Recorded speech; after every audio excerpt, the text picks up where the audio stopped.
Right now, we're seeing that on TV, we're seeing that in YouTube videos, and people are recording videos of exactly what's happening. People thought that Vladimir Putin was a great guy who was helping Russia, and people in Russia loved him until now, I believe. There are protests in Russia where Russians themselves are saying that this is despicable, this should not happen, this is tyranny, and that is exactly what it is. It is heartbreaking to see what is happening in Ukraine right now, a country that just wants to be left alone, that didn't do anything wrong, that is a sovereign country, and it's saying that we want to be independent. We don't want to be a part of Russia, but yet it is being forced to be a part of Russia with this invasion.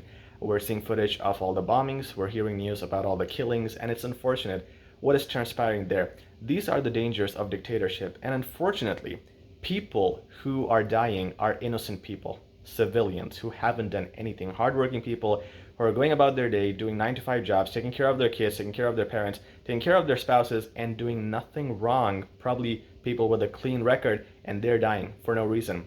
The other group that is dying is military. People, we saw that video of an island in Ukraine where the soldiers told Russian military, F off, we don't want to deal with you. We are going to protect and defend our land. And what happened was they ended up dying. The Russian military killed them.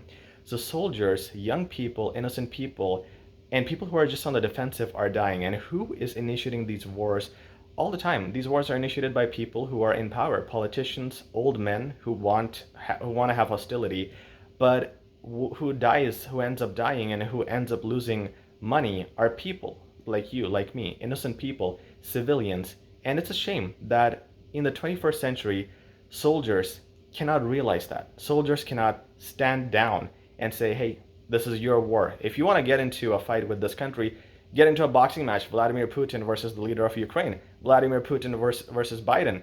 Why don't we just do that? Get a boxing match done, get your frustration out, but let's not kill the innocent people. And it's unfortunate that always it's the innocent people who die, but unfortunately the politicians never care. I wish we are in that century, or we're in that time where we realize as people that, hey, what our leaders are telling us to do is incorrect, it's inappropriate, it's unethical. We cannot take lives of innocent people, of civilians, and we should be able to stand up and voice our opinion and say that. And I'm talking about soldiers, I'm talking about military personnel, I'm talking about policemen who participate and say yes to these tyrannical regimes. This should be unacceptable by anyone with common sense, and we let this go on and on and on just because it's our job. When you're killing innocent people, you cannot have that excuse that I'm just doing my job. It's completely unacceptable. And right now we can just pray for Ukraine, and we can pray for the lives there, pray for the country. Hopefully things get better. What people like you and I can do while sitting at home is not just watch, but voice our opinion.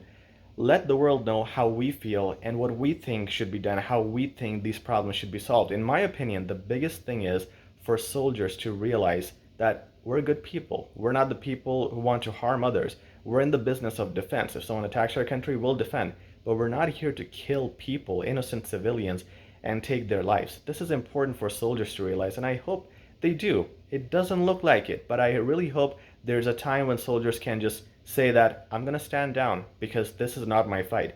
Old man, old politician, you want to fight? Go ahead, get into a boxing ring. This is not my fight. Unfortunately, we're not there yet. What we can do right now is support Ukraine. There's a link in the description. You can donate money now to support Ukraine in their war efforts and support civilians.